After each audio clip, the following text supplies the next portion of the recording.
नाशिकमध्ये स्वाईन फ्लूचा आणि डेंग्यूचा वाढता धोका लक्षात घेता प्रशासन सतर्क झालेलं आहे। 10 दिवसांमध्ये स्वाईन फ्लूचे 42 रुग्ण आढळून आले। डेंग्यूच्या रुग्णांची संख्या 85 वर पोहोचली आहे। नाशिककरांवर सध्या स्वाईन फ्लू आणि डेंग्यूचं दुहेरी संकट आहे।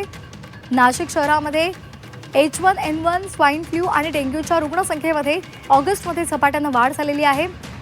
H1N1 म्हणजे स्वाईन फ्लूचे यंदा 85 रुग्ण असून 5 जणांचा मृत्यू झालेला आहे।